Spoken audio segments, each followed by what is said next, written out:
Vladimir for Europe. I am Liam, joined here by Sam B. How you doing? Hello, I return.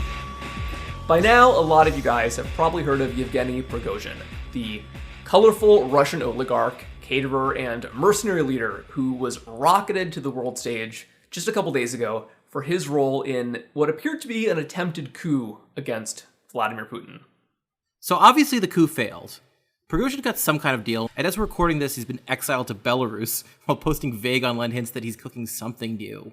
Yeah. We have no idea what's going to happen, and I think the rule for this episode should be we won't make any predictions, because the Ukraine-Russia situation is very volatile, and I think that a lot of podcasts get a little bit too overconfident, and we're not going to be one of them. Yeah, let's just not make that mistake. Let's just not even go there. No Instead, we're going to go over who Prigozhin is, where he came from, and how he got to this point. Yeah. The craziest thing about the Russia coup is that it was all caused by this one guy. This one really weird hot dog seller turned mercenary kingmaker. Yeah, he's a clown. He's this buffoonish grandstander who is nevertheless probably the most brutally effective commander in Russia's entire war effort against Ukraine.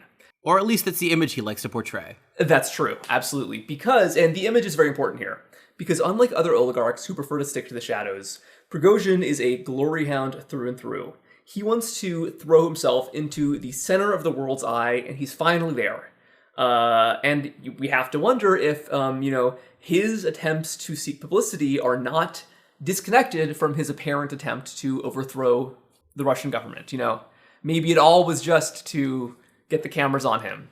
Because he is a very unusual figure. In some ways, he feels like he's stepped out of another time, an age of condottieri, like the Italian Renaissance. Absolutely. But on the other hand, he's the kind of figure who can only exist in 2023. And so I feel like if, Hegel famously called Napoleon history on horseback, I think this episode will explain why Prigozhin is in fact the end of history on horseback. So let's get into his life and background a bit. So Yevgeny Prigozhin was born in 1961 in St. Petersburg, Leningrad at the time. He was a solidly middle-class kid whose mother, Violetta, was a doctor. But his dad died when he was young, and for a while his mom supported the family on a single income.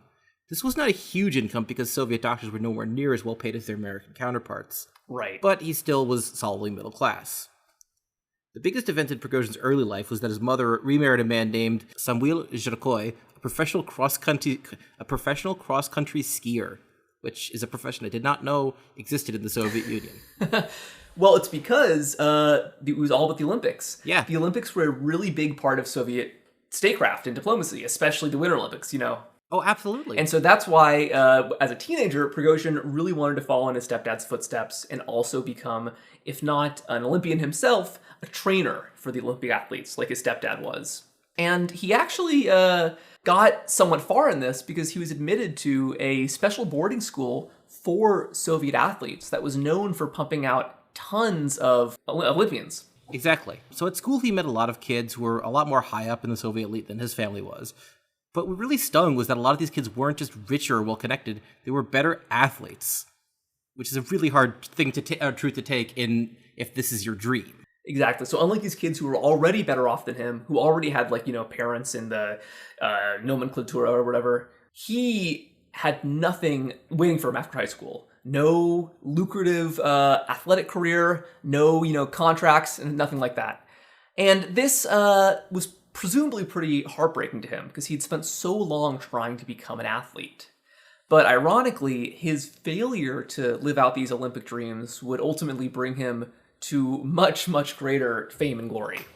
But it all starts, I would say, with how as soon as he gets out of high school, he starts hanging out with a pretty bad crowd, with very bad implications in the short term. Yeah, and this is a bad crowd in St. Petersburg in the late Soviet Union, which is saying, it's serious. Right. Things are falling apart, nobody has money, people are trying to make ends meet in other ways. And for Prigozhin, it was breaking into luxury apartments and robbing them. He was just 18 when he did this. Just to psychoanalyze a bit, I gotta wonder if maybe this was his way at getting back at the rich kids at his school, the well-connected kids in the fancier apartments. He's arrested at 18, but given a second chance by the Soviet legal system, a suspended sentence. He doesn't take that second chance because just 2 years later, he's arrested again. This time for a much more serious crime because he's now alleged to be the ringleader of a gang of thieves that includes minors. Yeah, gang activity is a big no-no. Yeah, and so for that reason, he was slammed with 12 years in prison, probably thinking his whole life was over. Yeah. But he ended up benefiting from something that didn't benefit a lot of people, and I wouldn't say benefited the public at large in terms of, quality of life. That being the fall of the Soviet Union. Because when that happened, a lot of people were released from the overcrowded Soviet prisons, including Prigozhin. And they started a new attempt to make money through other means. In a country where that was now accepted and legal. Exactly. Yes. And that suddenly transitioning from a planned economy to this free market, kind of almost libertarian capitalist state. And tell me, Sam, how did Prigozhin make his money initially? Well, he started out with a hot dog stand. That's right. Yeah, as humble as you can start. With his mom and stepdad. Yeah. Who, by the way, was, like his father, Jewish. Yes, and that's going to be important, as we'll get into. You wouldn't expect that with his later activities. And his later associations, I would say. Yeah. So, the fall of the Soviet Union was really bad for a lot of people, but really good for small-time businessmen with a lot of gumption, and he's a good example of that. He would really quickly rise through the new Soviet economy, largely just through his involvement in the food industry. He grew from having a hot dog stand to being able to invest in grocery stores and restaurants with some of the connections he made at that elite boarding school. And this meant that by his mid-30s, he was owning some restaurants in his own right and had actually become one of the richest businessmen in St. Petersburg. This is in the 90s when he's like 33 or something. I think where he really made it big, though, after this point was when he moved from grocery stores and restaurants into casinos. Yes. He was kind of like the Ace Rothstein of St. Petersburg, setting up gambling enterprises all over the city, bringing in blackjack machines, and especially greasing the palms of the supervisory board of gambling, a part of the Russian government, which was chaired by a young city official of St. Petersburg. Can you guess who this was, Sam? Well, you might have heard of him. His name is Vladimir Putin. That's right. The two guys, Putin and Prigozhin, would see their own fortunes each greatly improve across the 90s, and it seems like they became friends along the way. Because by the time Putin was named as deputy chairman of the St. Petersburg government, Prigozhin was operating high-class restaurants across the city, including one called New Island, which was a... The boat one? Yes, a boat turned into a restaurant that hosted guests as eminent as Jacques Chirac, president of France, and even George W. Bush when they made state visits to Russia. Because remember, these days, Russia and the West have a very oppositional relationship, but in the 2000s and especially the 90s, this wasn't the case. George Bush was very friendly with Putin, and I think that Prigozhin, if you asked him, would probably say he's part of the reason why. Yeah, absolutely. Honestly, Putin was probably one of the few European leaders who Bush didn't hold a grudge against for being not joining the Iraq War. Yeah. He famously said he looked into Putin's soul. And which is... there's a lot there. But in the 2000s, he expanded into industrial-scale catering, which would gain huge government contracts to deliver food to schools, state offices, and most importantly of all, the Russian military. Right. By 2012, he was living in his own mansion with a helipad. And isn't it crazy? It's almost too hard to believe, right? All this from a little hot dog stand? Yeah, it is a little too crazy to believe. Yeah, exactly. Yeah, it's like, you gotta wonder if that's really the full story. Because while a lot of kind of classic mom and pop joints did turn very much everyday people into oligarchs in this era, this was a time in which rising through the economy was basically impossible without collaboration with very shady characters. And Russia in the 90s had no shortage of shady characters. Probably the two most notorious groups like that to emerge out of this place and time were groups which both had some circumstantial role in Prigozhin's success. Nothing is known for sure, but it might make his rapid success easier to understand. These two groups are mobsters and neo-Nazis. Okay, so a lot has been written about the Russian mob. Their international reach means they're pretty widely known in pop culture to the extent that they've been the go-to action movie for Hollywood villains in the past 10 or 20 years, second only to Middle Eastern terrorists. Yeah. These gangs existed in the Soviet prison system all across the Soviet era. But during the 80s, the increased openness of Soviet society allowed prison gangs to operate semi-publicly for the first time, opening legitimate businesses and fronts and even going abroad to establish criminal syndicates in countries like the United States or in European countries. So as a result of this, as early as 1985, major Russian gangsters were being assassinated in Brooklyn. And so by the 90s, Russian mobsters had become some of the most significant international criminals, making deals with a lot of different gangsters. The casinos that we mentioned Prigozhin working at, they probably got their slot machines with the assistance of the Japanese Yakuza. Absolutely. Yeah, Russian gangsters were also making deals with cartels in Colombia and Mexico to bring drugs between Europe and Latin America. Within Russia, entire sectors of the new economy were coming under domination of the mob. They even entered politics, but didn't have as much success. The best example of this I know is that a 30-year-old gangster named Vladimir Nikolaev, whose nickname was Winnie the Pooh, Awesome, became the unexpected mayor of Vladivostok, a really major city, after his favorite opponent apparently tripped on a live grenade and was killed. Jesus Christ. I shouldn't laugh, but I mean, come on. Exactly, yeah. So by the early 2000s, a little bit after this, the interior minister, Rashid Znukalaev, claimed that 10% of the geography of Russia was either under the control of gangsters or Chechen rebels. And who were also effectively gangsters by that time. I'm sure. And the new government, now led by Vladimir Putin himself, would very effectively and brutally deal with both of these threats, due to a combination of violence and backroom shady deal-making that ended up turning both which of is these... a huge topic and probably too much for this podcast. Right, yeah. It has to be mentioned. But I think what matters here is that I think a lot of people in the West don't understand why a figure as violent and boorish as Vladimir Putin has any support among the Russian public. And I think that the biggest reason he does is that the 90s in Russia were a really bad time. Life expectancy dropped precipitously. There was a huge amount of violence. The economy was in shambles. Then Vladimir Putin comes in, and for various reasons, he's able to bring back an order of stability, which gave him enough goodwill to basically stay in power for the ensuing 20 years. He essentially re-centralizes the state. Yeah, absolutely. Like, I mean, even under Yeltsin, famously, there were competing security agencies. The KGB, or the FSB, wasn't the only game in town. And Putin centralized all that. Yes, centralized it, especially under his direct control. He basically reoriented the Russian state around him. Russia still has elections, but it really seems like for the past basically 15 years-ish, these elections have been, at best, semi-legitimate, At worst, total farce. I'd compare them to Turkish elections. Yeah. Turkish elections now are kind of what Russian elections have been like for the last 15 years.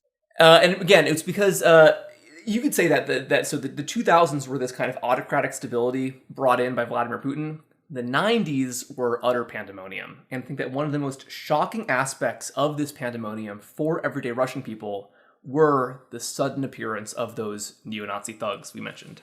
Yeah, because obviously neo-Nazis are despised by the vast majority of people in America or England or Germany, but Russia is a little different. In Russia, the sight of a swastika stings a little deeper than it does here, because so many Russians and other Soviet citizens, I should note, were slaughtered by the Nazis in World War II. It's really shocking to see that.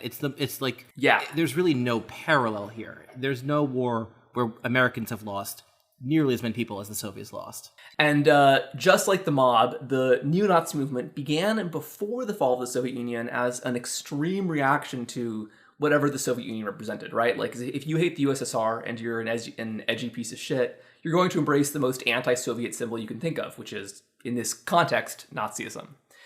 So small Nazi skinhead gangs start popping up across Russian cities amid the fall of the USSR, probably inspired by Nazi punks in the United States and Europe. Our very first episode of this show was actually about the National Bolsheviks. Yes. A famous, similar group of punks who also adopted Nazi imagery alongside Soviet imagery to shock people.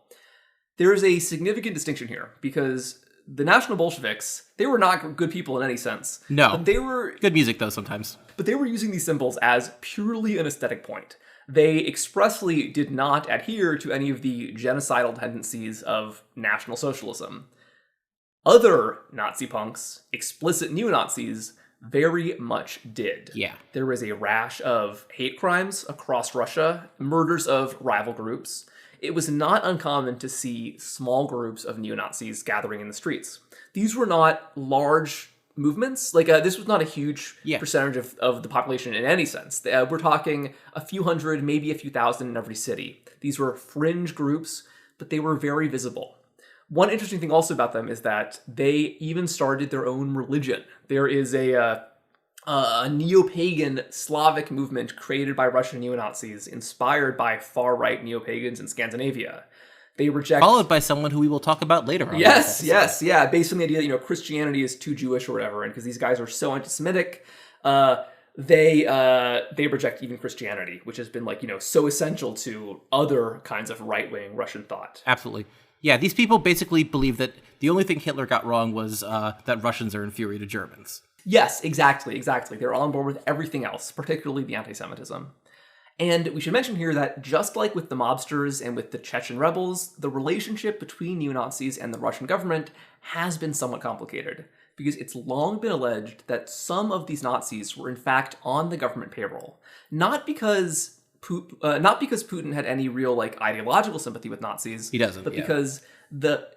because the sight of these Nazis was such a good fear tactic in Russia that it could be used as an excuse to get more funding for the growing security state, which of course meant more power for Vladimir Putin. Yeah, there's some strong analogs to American history for this one. Oh yeah, no, exactly. It's covert government support for fascists. Oh yeah, absolutely. And here's the thing. So bringing this all back home, I don't think Prigozhin is in the mob, and I certainly don't think he's a Nazi. But he seems to have spent a lot of time with both of those kinds of people. There is one particular association we have to talk about here, which is incredibly important to his career. It's an association that's generated a lot of speculation with a figure who is much more shadowy than the, very public, grandstanding Prigozhin. That is his bodyguard and presumed former neo-Nazi thug, Dmitry Utkin. Who is this guy?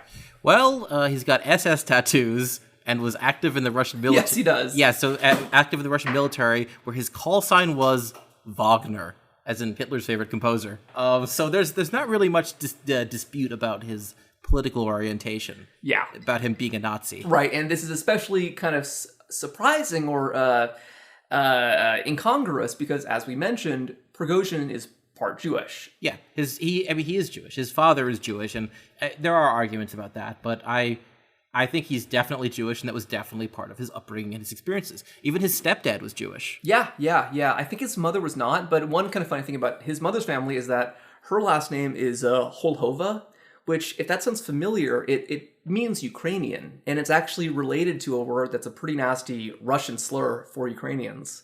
So it's kind of funny, right? So he's a guy who's, he's of Jewish and Ukrainian descent, but he's palling around with Nazis and he's invading Ukraine, right? I feel like he really is a man who contains multitudes. Yeah. Yeah, and so for whatever reason, Prigozhin began his association with this guy, despite the fact that Utkin presumably adheres, or at least once adhered, to an ideology that would see Prigozhin's family wiped out. Initially, Utkin served as his bodyguard and security manager for his various businesses and factories. But on the side, Utkin had another hustle, one relating to his former military service. It's that Utkin was a mercenary. He had a company based in Hong Kong known as the Slavonic Corps, which is another kind of funny little nod to, another nod to his kind of, Slavic nationalism and neo-paganism. That fought in 2013 in the Syrian civil war. Russia would later officially join the civil war on behalf of the government of Bashar al-Assad. But this was unusual. This was a small group of mercenaries that included Utkin. And this would have very big implications for the career of his partner, Prigozhin, who at this point, we have to mention, maintained that his only business was food service. Yeah. So there was an investigation by Forbes Russia about this, and they found that although Putin had publicly toured Prigozhin's facilities in 2010, by 2013 a lot of their factories had been shuttered, even though government contracts kept coming in. So it's pretty clear that he was making money by other means. Right, and shortly before this happened, Utkin, head of that group, Slavonic Corps, comes back from Syria to St. Petersburg. And not long after this, he forms a new mercenary corps with a ton of money, supposedly under his direct control, named after him.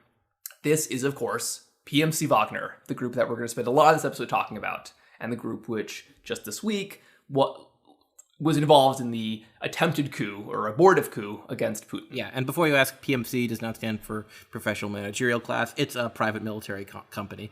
Right. And so for many, many years, Prigozhin denied any connection to Wagner. But he denied that Wagner even existed. That's hilarious, yeah.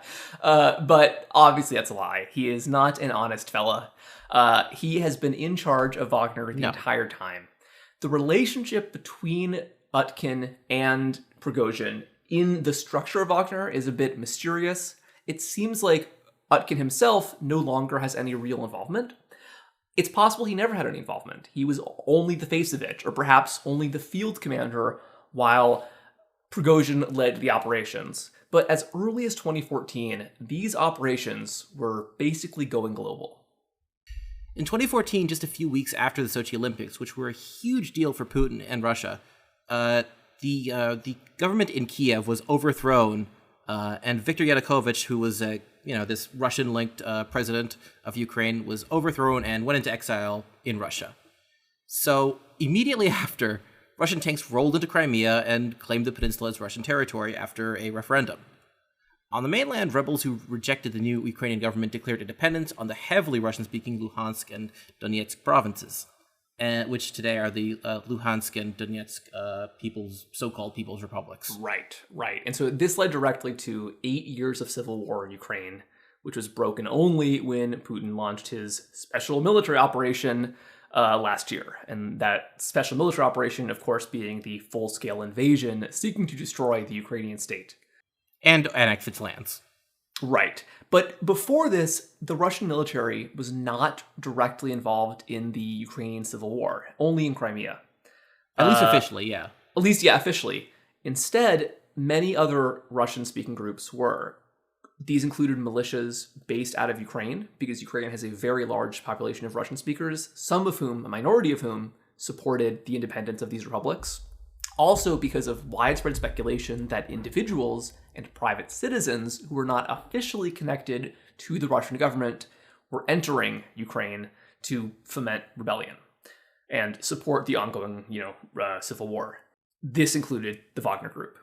After the initial outbreak of violence in Ukraine, Utkin went back to Syria as the field commander of the Wagner forces on the ground there. And one of their main operations was the Battle of Palmyra against ISIS.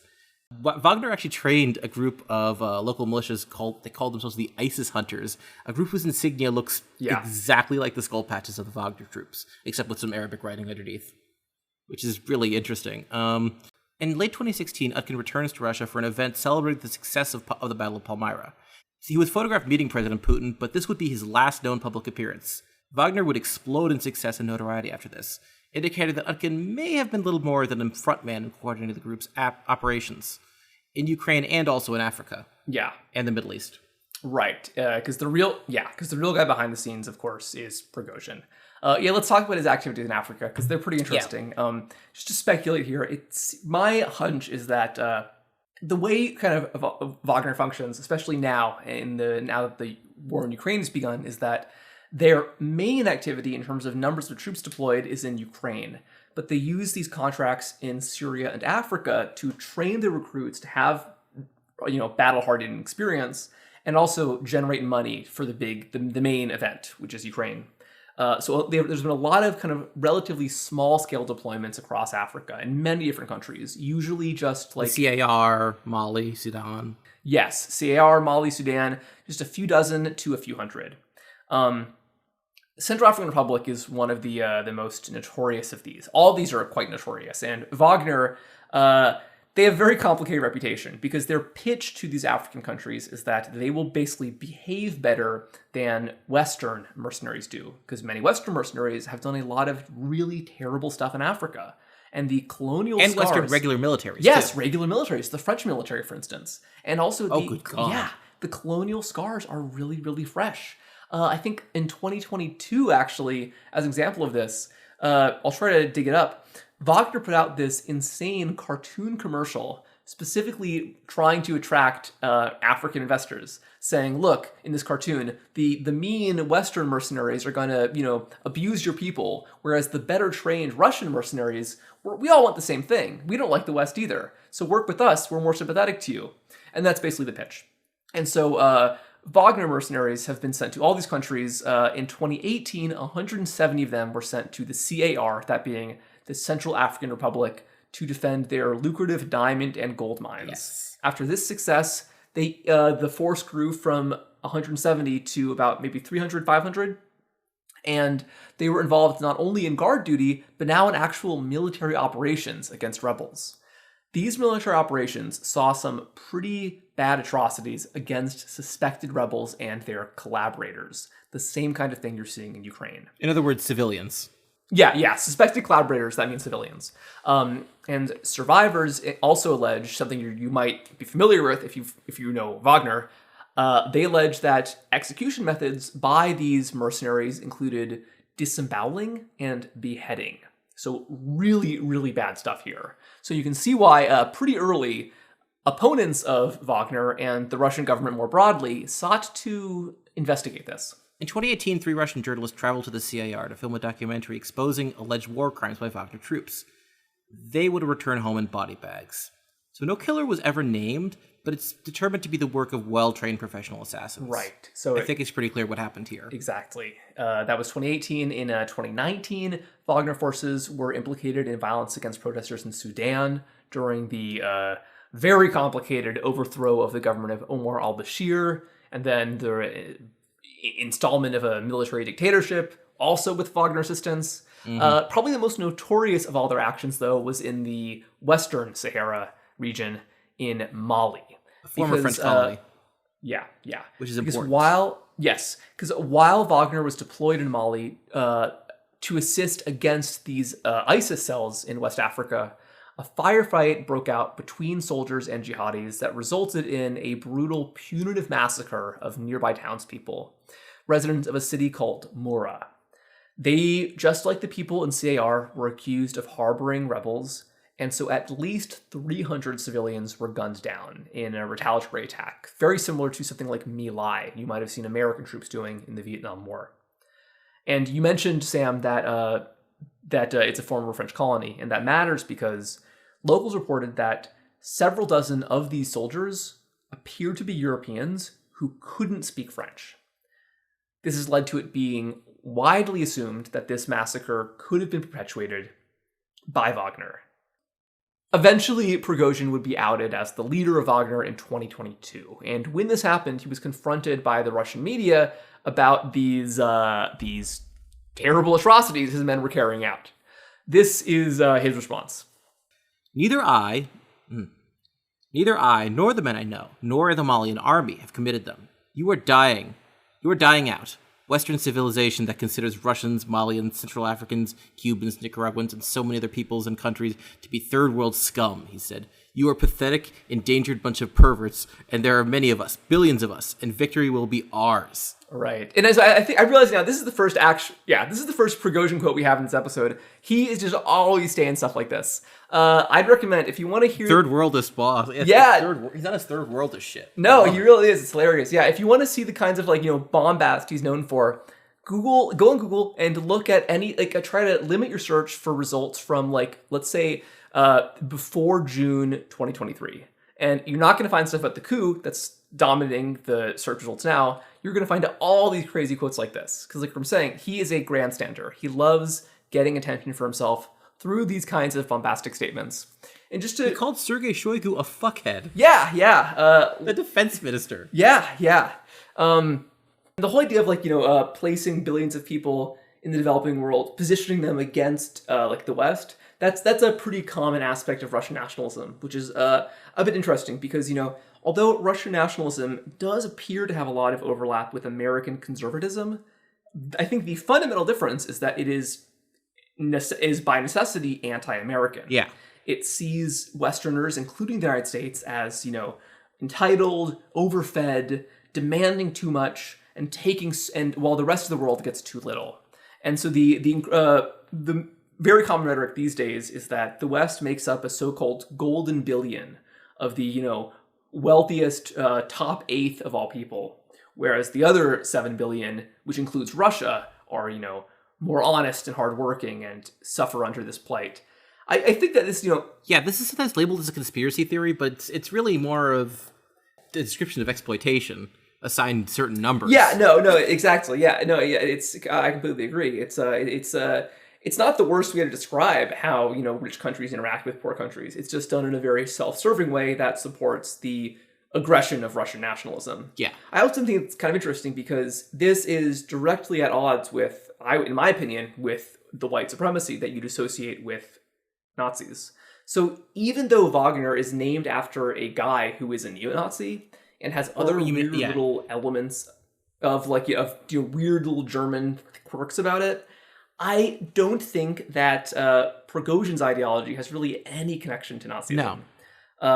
No. Although I will say though, I wouldn't be that surprised if a lot of members of Wagner, especially given how many of them are ex-cons, might happen to be like Nazi thugs. Oh no, we've seen it. I mean, we've seen them wear the same stuff that some of those Ukrainian guys love to wear.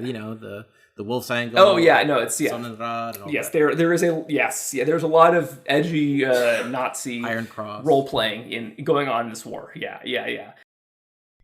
I love two groups of people with Iron Crosses calling each other Nazis. It's great. Yes, no, absolutely. And that's the thing, is because, Putin has claimed that the purpose of the Russian invasion is to denazify Ukraine. That's obviously bullshit. And the best evidence of how bullshit that is the fact that the Russian invasion relies on the support of this militia nominally led by a neo-Nazi. It's like you're saying, there are most Ukrainians and most Russians would find these symbols appalling. Yes. Obviously. Yet, regardless, you see people on both sides using these symbols to be shocking or show how tough they are. It's or very, because they genuinely just believe that Hitler was cool. Yeah, or because they think Hitler was cool. Yeah. In any case, I do not think that Russia-Ukraine is a romantic war at all, and I do not sympathize with people who think that either side is completely morally virtuous. I think that but I do think it's really, really bad that Russia invaded. I think, obviously. Putting my cards on the table, that was a brutal, unnecessary, imperialistic thing to do, and they should not have done that. And just stupid. Yes, but before we get to the Russian invasion of Ukraine, which leads to this abortive coup, let's talk about the thing that first brought Prigozhin to American attention, because I didn't realize this until I was researching this. So, obviously, most of our listeners will remember Russiagate and the subsequent investigations. There were these 13 Russians involved in troll farms promoting Trump in 2016. Yeah. These posters from Ghana or Nigeria. Yeah. And these were led by individuals, including, allegedly, Prigozhin. And so, personally, I don't think that these specific Facebook pages had any real significant effect in turning the election towards Trump, because I think that they were mostly just copying American pages that were real, but they're pretty funny. They were left-wing and right-wing pages, all meant to defame Hillary, whatever, the Democrats, yada yada, promote Trump, from different angles. And some of these pages did have some measure of success. A few of them got 100,000 followers or more on Facebook. But I gotta say, the woke Aztec. Yeah, no, the names are ridiculous. There's the woke Aztec was the name of one of these accounts. There was one called Black Divists, another one called Woke Blacks, all obviously meant to get people of color to, in some way support Russian interests. Yeah, and then there was the right-wing ones, Back the Badge, Pray for Police. Yeah. A lot of Back the Blue stuff. Really, there are a lot of involvement in gun rights stuff, in NRA stuff, in pro-police stuff. I think really, you could maybe compare this to the, previous Russian strategy of, the government strategy of supporting neo-Nazi thugs just as an excuse to cause chaos. Because I think that what was happening here is that figures like Prigozhin were, on behalf of the Russian government, creating these troll farms just to spread chaos and discord in the United States in hopes that this kind of chaos and discord would be advantageous to Russia, the rival of the United States. Even if it wasn't particularly successful. Right, yeah. And so I said that I don't think these pages were really that important. I think that it's I have nothing against the Russiagate investigations, but I never was that convinced they would lead to the downfall of Trump the way some people thought they would. But, somebody who did think that these Facebook trolls were very important is Yevgeny Prigozhin himself, who bragged rather, that he was the reason Trump got elected, and then said that he's going to keep meddling in American elections and nobody can stop him. Yeah, it's really funny. Yeah, as much as I want, is what he said. Yeah, and so when he first kind of got exposed in this Russiagate stuff, he started being referred to in the Western press as Putin's chef, because of his role in catering companies, although this was not a nickname he liked. No, he really did not like that. I have never been a chef. I used to be a restaurateur and quite successful. I can't cook for myself, though. But I can't cook myself. They should have just come up with the name Putin's Butcher instead. Yeah. God. Right. Another thing he got into on his time was that, if you remember the name Maria Butina, who was a Russian woman who was involved in promoting right-wing American politics, especially gun stuff, he paid for a lot of her legal defense. So he was, very much interested in promoting Russian interests abroad in any way, whether it's by, committing massacres in Central Africa or by, doing these goofy stuff in America. Also around this time, though, he started a public rivalry with another controversial Russian figure. This would be the opposition leader Alexei Navalny, who was an anti-Putin figure who has also generated a lot of attention in the West. But in some ways is kind of like an inverse image of Prigozhin, because he is in his own way a grandstander, and he also, unfortunately, has weird ties to the extreme right wing. Yes, indeed. So in 2019, after Prigozhin was sanctioned by the US, Navalny would release a statement condemning not only his ties to Putin, but also his shoddy business practices. Would prove that dozens of schoolchildren would acquire dysentery thanks to unsanitary school lunches provided by Prigozhin's companies. There were even lawsuits about this, and I think the parents actually won. Yeah. Which I gotta think is probably kind of like not, I don't know too much about Russian civil society, I have to admit, but I would think that's kind of a big deal, right? That, this was such obvious, corruption and shoddiness that, he was able to lose the lawsuit. The Russian court system wouldn't protect this guy, even though he was so important to the Russian government. Yeah, no, he had to compensate the victims. Yeah. Which is pretty wild. What you found out, Sam, that I had no idea about was that he wasn't only skimping on the food to kids. No, he was doing the same thing to the Russian military. According to this article in Newsweek, the Russian Defense Ministry's procurement arm, JSC Vontorg, filed 560 lawsuits against food suppliers associated with Prigozhin, claiming more than 107 million rubles in damages. Wow. Auditors regularly find violations such as, quote, undersized quantities of food, expired products, substitutions of substituted products with substitutes of other quality, E. coli detected in food, and cooks without health certificates. Ugh. Pretty bad. Right. And again, this is while he's making a ton of money from the Russian government. He has these huge military contracts. So it's now, again, widely assumed that he was skipping on the food because the funding he was getting was instead being used to arm and train the Wagner group. And so we eventually, in 2022, the Russian invasion happens. And right from the start, Wagner plays a pivotal role. I think it's important to mention that they had previously been active in Ukraine. Like we said, that right when the annexation of Crimea happened, Wagner troops were believed to be present in the Donbass region. Interestingly, it seems like several commanders of the pro-Russia rebels, in fact, died mysteriously and may have been killed by Wagner. It appears that these rebels, though they were pro-Russia, were deemed unreliable. So Wagner figures, including Utkin, before his disappearance, were involved in getting rid of them and replacing them with new leaders more amenable to Moscow. We know all this thanks to the reporting by the Russian newspaper Gazeta. And about a year after this was reported, Gazeta was brought under government ownership in Russia. Years pass, the Russian invasion begins. Wagner plays a very pivotal role. It becomes increasingly hard for Prigozhin to pretend that he is not running this mercenary company. A major part of the Russian war effort that's gotten a lot of attention has been the recruitment of prisoners to fight in the war. People not unlike Prigozhin, people who had a military prison sentence, but might have, but really want to get out, right? And a video came out in 2022 where Prigozhin was personally speaking to these recruits in the Wagner company from prisons. And that was basically when he realized he could no longer pretend to not be running this company. And he eventually admitted to having been the real leader of Wagner since 2014. Utkin was just a frontman. Exactly. Yeah. And kind of an interesting kind of consequence of this is that although now, so he was announced as the leader of Wagner, and Wagner is very notorious in the West, particularly because of its, Nazi associations. In Russia, though, it's seen as this patriotic organization.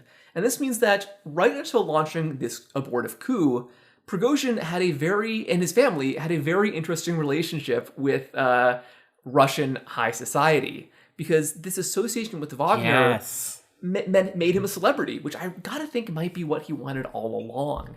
Absolutely. It brought wealth, brought fame for him, and even brought fame for his family. According to this, his mother. Yeah, I found this report from the Financial Times. Can you read this quote here, Sam? Oh, hell yes, of course. So one report on the state-owned Channel 1 television station marveled at the woman's transformation into an overnight art world sensation. She could not sit idle and found not just a hobby, but a new calling. What casual visitors to the gallery might not know is that the artist has a famous son, Yevgeny Prigozhin, the hot dog seller turned private militia boss who has emerged as a powerful warlord in Vladimir Putin's full-scale invasion of Ukraine, and who's also one of the most notorious accused war criminals on the planet. Right. So while Prigozhin himself is in Ukraine, not too far from the front lines, involved in the war effort, his 83-year-old mother is becoming a professional artist, launching an art gallery, which I think is kind of sweet in a twisted way. And also, kind of funny enough, apparently a lot of her art had an anti-war message, and one of her paintings was of Palmyra, the city defended by Wagner troops in Syria that had suffered extreme damage due to ISIS. Yeah, no, that was house-to-house fighting. We should mention, though, that his mother is not the only one who's gotten her time in the spotlight. Exactly. No. So on February 20th last year, about 4 days before the invasion, a blonde-haired Russian teenager competed in an amateur show jumping event in the Mediterranean resort of Oliva near Valencia in Spain. This girl was Veronika Prigozhina, the younger of Prigozhin's two daughters. She rode a grey gelding called Dithara and finished fourth, netting prize money of 50 euros. Yeah, so, Prigozhin, he could never become an Olympic, skier, but maybe his daughter can be an Olympic show jumper someday. Yeah, and then records compiled by the International Freedom of Equestrian Sports, Jesus Christ, the equestrian governing body, showed how from 2014 Veronika and Polina, his elder daughter, competed outside Russia in hundreds of events on a stable of horses with names including Happy Feet, Brunetti, and Zitana in competitions in Germany, France, Portugal, Italy, Belgium, and also in Spain. Yeah. His oldest son, though, is Pavel, who actually joined Wagner as a soldier in Syria. He won the unit's Black Cross Award, which is, as you might guess, probably a reference to the German Iron Cross. Yeah. So that's good. What's going on with his family? Pretty ugly stuff. Yeah. Prigozhin himself, though, has not had as fun of a past few months as his family have had, because neither has Wagner. No. Because as he constantly complains, his men are being thrown in the meat grinder. Yeah. Because what do you think is going to happen when you sign up a bunch of ex-cons in Russia? Right. They're going to be cannon fodder. Right. There's actually some dispute about whether or not the ex-cons have yet served in Ukraine. Some people think they've only been fighting in Africa, but I gotta think that these guys are. I think these guys are probably fighting in Ukraine because. Yeah. No, I don't see how they have enough men without resorting to that. Right. Because the war especially in Bakhmut, which was such a huge and really ugly battle. And let's get into why the Russian war effort has been so ugly. Because look, it is not going well for Russia. I don't think... No, this was supposed to be over in weeks at most. Right, yeah. And so the Russian government has been very Baghdad Bob about that. They downplayed their embarrassing defeat trying to take Kiev. And they also downplayed the fact that this tiny city of Bakhmut, which is not even that, which is, you don't think would be that important to the war effort, ended up being a bloody conflict that lasted longer than the entire Battle of Stalingrad in World War II. Yeah. But while, the Russian government, the Ministry of Defense, is being very elusive about these losses, Prigozhin is the opposite.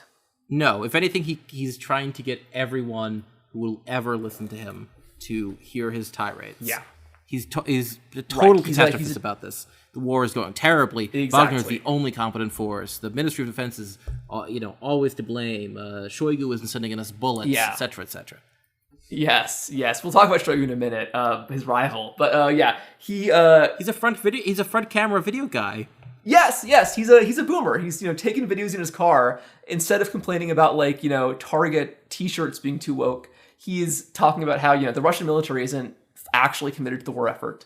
So he said things like he claims that the Ukrainian government is committing an ongoing genocide of ethnic Russians in Ukraine, but the government is too busy with their own interests to get involved there. In October 2022, he said that the leaders of the Russian army, as opposed to Wagner, the private army, all these bastards ought to be sent out to the front barefoot with only a submachine gun. And then saying that the Russian parliament was totally useless for not giving Putin enough power to, effectively prosecute this war. The interesting thing here is that he is really one of the, you could argue in a sense that he's one of the only figures who has publicly criticized Putin and the Russian government, and until very recently basically got away with it, because this is a state that does not tolerate that much significant criticism, but their most important commander is out here just constantly talking shit about his rivals. And I think it's because of that, Prigozhin really thought that he was essential. He thought that because he was so important to the war effort, he could say or even do whatever he wanted. And that led to the crazy situation that we've been seeing this week. But before we get into that crazy situation, Sam, let's read off some of the quotes that he said over the past year about the state of the war in Ukraine. We are now in a state where we could just screw Russia up. So we have to introduce martial law. We have to announce new waves of mobilization. We have to get everyone we can producing ammunition. Yeah, so he's basically saying that the world should be like, World War II, essentially, a full mobilization, which we haven't seen. Yeah. He says that we have to stop wasting money, stop building new roads and new infrastructure, and work only for the war. Yeah. I think that his funniest comment was when he explained kind of what he thought the course of Russian society should take. Russia needs to live like North Korea for a certain number of years. Close all the borders, stop playing nice, bring all our kids back from abroad, and work our asses off. Then we'll see some results. Right. He often directly addresses the people he's complaining about, including, on rare occasions, Putin, and especially Sergei Shoigu, the Minister of Defense, who leads the Russian army. And remember, so the army and Wagner Group are separate, and Wagner has generally been a lot more effective than the army, especially in conflicts like the Battle of Bakhmut. He, however, often guards his fiercest criticism by addressing Russia's happy grandfather, who has sometimes been speculated to be Putin, but I think is most likely Shoigu. Here's an example of one of his most colorful quotes about the happy grandfather. And the happy grandfather thinks that he is good. If he turns out to be right, then may God grant everyone health. But what will the country do? Our children and grandchildren, and who are the future of Russia? And how can we win this war if, by chance, and I'm just speculating here, it turns out that this grandfather is a complete fuckhead? Yeah. Yeah, and so this kind of thing, pretty crazy stuff. Yeah, especially, given the track record of, Russian dissidents basically, getting pushed out of a window or whatever. But he totally feels free to make these statements. You kind of gotta admire the gumption. And so I think, as we kind of wrap this up, let's, going up to the present here, let's explain what exactly led to the violent events of the last few days that really all have to do with that rivalry with Shoigu, the head of the Ministry of Defense. And it says, so Shoigu, so he is, in many ways, the total opposite of Prigozhin. Prigozhin is the carnival barker, and then Shoigu is the quiet kid in the corner of the classroom, slowly drawing pictures on his desk, or perhaps, carving a piece of wood. Exactly. And also Shoigu is, it should be noted, also an ethnic minority, but one from much farther afield. He's Tuvan. Yeah, the throat singing guys from the Russian Far East, in Siberia. Yeah, so that's his background, which is kind of cool. And he's been attacked on the basis of ethnicity by many members of the Wagner Group, including Prigozhin, who recently condemned him as a Tuvan degenerate. Good God. Not a lot is... Yeah, no, it's awful. Not a lot is known about Shoigu, except that he has been often named as a potential successor for Putin. He is no spring chicken, so I wouldn't be that... I wouldn't be expected that much. But one thing that's kind of funny about Shoigu that I just want to mention is that he has a lifelong hobby of collecting pieces of wood. and carving wood. And there are all these photos of him. There's photos of him finding pieces of wood off the ground, showing Putin his favorite pieces of wood that he's collected over the years. And then I want to say in 2018, just like Prigozhin's mother, Shoigu got his own art gallery where... Yes, he did. Yeah, where he showed off his favorite logs he'd collected across the forests of Russia and brought in all these logs to display as pieces of art. Man just really likes wood. I respect it. Yeah, it's great. Yeah. But the two totally despise each other. Prigozhin blames all of Russia's failures in the war on Shoigu, and there have been a lot of failures. I think everyone expected the Ukrainian military to basically collapse with contact with the Russian army, and this didn't happen. No. The early weeks of the war went very badly for Ukraine, but after the defeat outside Kiev, there was a successful counterattack where they pushed back the Russian forces, including Wagner, basically just to the eastern side of the country. And it's basically, honestly, been a stalemate ever since for the past year. Yeah. There have been many people in Russia did not expect this to happen, and a lot of finger pointing happened in different directions. Obviously, Prigozhin says that Shoigu is simply too incompetent. It's all his fault. But that isn't necessarily the opinion of the Kremlin, particularly of Putin. Because recently the Russian government proposed a new policy which would totally change the organizational makeup of their war effort, presumably in an attempt to, streamline things and help win their war. But instead, this would be a point of no return for Prigozhin and directly incite his rebellion.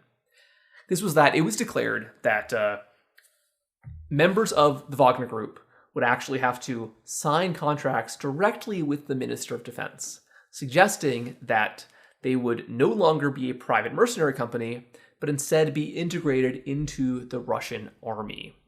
This would presumably strip Prigozhin of all of his power and all of his great influence, make him no longer so essential to the war effort, and possibly most painfully of all, mean that all of his troops would now have to answer to the hated Shoigu.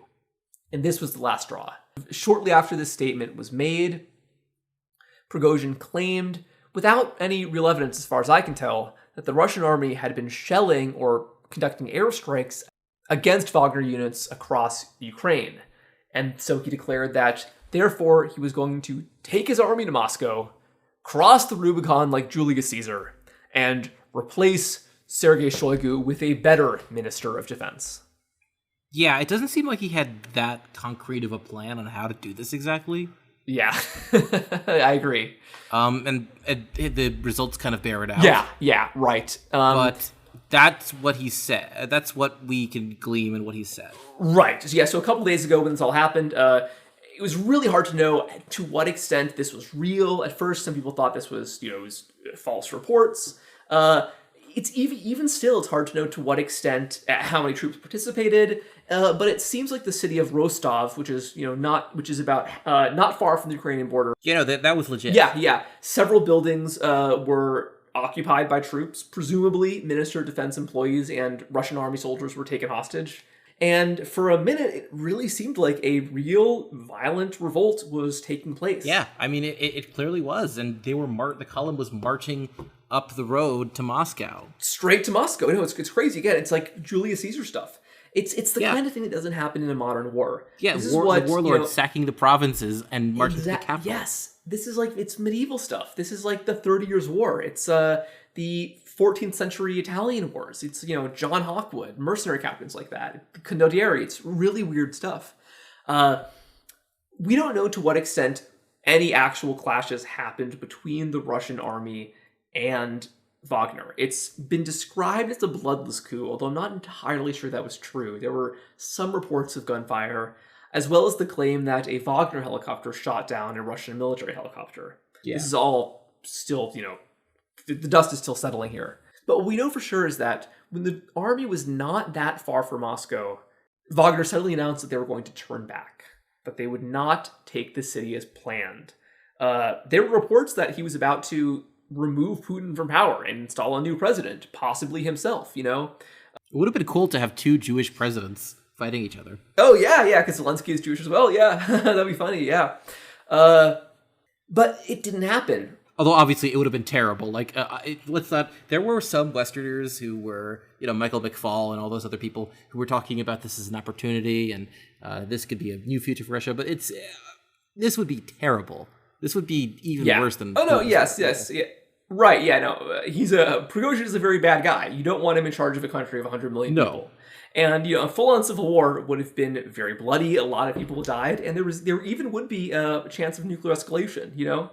One of the only good things that Prigozhin has ever said or done is that he condemned Putin's nuclear bluster earlier this year over Ukraine.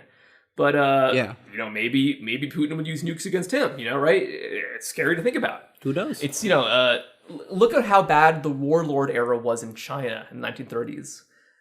We don't want to see this happen to Russia.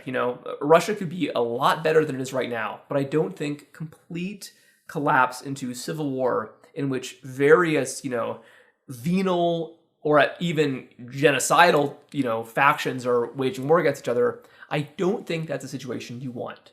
But it doesn't seem like that's a situation that we're going to get, because it appears that a deal was reached between Putin and Prigozhin. Via one of my favorite characters of modern European politics, Belarusian President Alexander Lukashenko. Right. Yeah, so tell us about Lukashenko, Sam. So Lukashenko is a weird dude. He's a former kolkhoznik turned anti-corruption crusader guy in the 90s turned dictator. He's ruled Belarus in a very odd direction. He's brought back Soviet symbolism. For example, the flag was changed and the state security agents was renamed to the KGB. It's still called the KGB, which is wild. So it's funny, state ownership. Yeah, he brought back state ownership of a lot of companies, but with an explicit rejection of Soviet social progressivism and equality. It is a right-wing boomer's version of Soviet nostalgia. Yeah, no, I think it's fair. And the fact that he's a boomer... You might have heard of him for being the guy who famously said that it was better to be a dictator than to be gay. Yeah. He also said something about how he decided actually that he's fine with lesbians, he only hates gay men. Jesus fucking Christ. Yeah. It's funny that you mentioned he's a boomer, because I think it's very important that he was born in the 50s, because he had previously claimed that his father died in World War II. Yes. So you gotta wonder how that works out. Yeah, if you're born in 1950, but you're, right. So Lukashenko, he's a weird guy. He has been playing a kind of odd, a peripheral but not unimportant role in world politics since the 90s. Yeah, the Russian army, part of their invasion was through Belarusian territory, which Lukashenko okayed, although he did not send Belarusian troops proper into the war. He declined, and I'm sure he was pressured immensely to have his army, their army, join the war, but that did not happen. He recognized it would be a stupid move. Yeah, and so he's a very close relationship with Putin, but he's kind of backed off at a few moments. I feel like, 5 or 6 years ago, there was talk of some kind of Eurasian Union being set up by Putin to counter the influence of NATO and the EU. And it seems like for a moment, but he would be on board with that, joining some kind of new post-Soviet confederation that stands for nothing except nationalism and profit. But that didn't happen. That union did not materialize. And I think that Lukashenko's resistance is a big part of that. Yeah, he tried to balance the EU and Moscow in a really weird, interesting way. He had a trade war with Russia for a while. Right. There was a lot of really, really weird disputes between Russia and Belarus. Mm-hmm. But in the end, Russia was much more willing to put up with his shit than the Europeans were. And that's probably why, he's returned the favor by negotiating this peace settlement that presumably avoided a civil war. Because now it has been announced that Wagner troops are going to return to the front to continue their fight against Ukraine. And Prigozhin himself, however, will be exiled to Belarus. And that, as late as we're recording this, on June 25th, is where the story ends. We don't know what is next for Prigozhin. And like we said, we're not going to speculate. We're not going to make predictions. But what we can say is that I don't think the emergence of this mutiny is a good sign for Russia or for Putin. No. I think it suggests a fundamental weakness about the Russian state. It makes me think that the entire war effort is held together by duct tape. I don't think the war is going well for Ukraine either, but I think this is two countries who are overly reliant on ultimately unreliable militias. And it seems like a bad move. And I gotta think that if Putin was as smart as he wants us to think he is, he would have seen this coming. Absolutely. He wouldn't have allowed so much power to be rested in the hands of essentially a warlord. This really unique postmodern figure. And I gotta say, he's a terrible guy, but he's one of the funniest, most entertaining figures of the last few years to emerge, you know? Absolutely. I think that some people think that the Russian equivalent to Donald Trump is Vladimir Putin. That is absolutely not correct. The Russian version of Trump is this guy. I couldn't agree more. Yeah. He represents everything that's terrible about the modern world, right? Like publicity as politics. And about the modern Russian economy specifically. Yeah, exactly. He's a classic oligarch who uses his money, you know, to get into the most brutal business you can imagine. Defending other venal dictatorships, attacking, just trying to destroy an entire nation, just, to satiate the nationalist whims of Russian boomers in a pointless war where many people are dying. He's a uniquely 21st century kind of dirtbag, and that's why I think he's a fun guy to talk about. I really like the description, end of history on horseback. That's it right there. Yeah. All right, well, any closing thoughts on Prigozhin, Sam? I would say to probably relocate somewhere a little farther from home. Yeah. Maybe try Uruguay. I don't know. I've heard Yeah. No, God, no. If I was Prigozhin, I would just take all my money that I could, move to Miami, a lot of Russian speakers there, and try something new. Maybe start a new restaurant, you know? Yeah. Maybe, grow some new facial hair. Try to look different.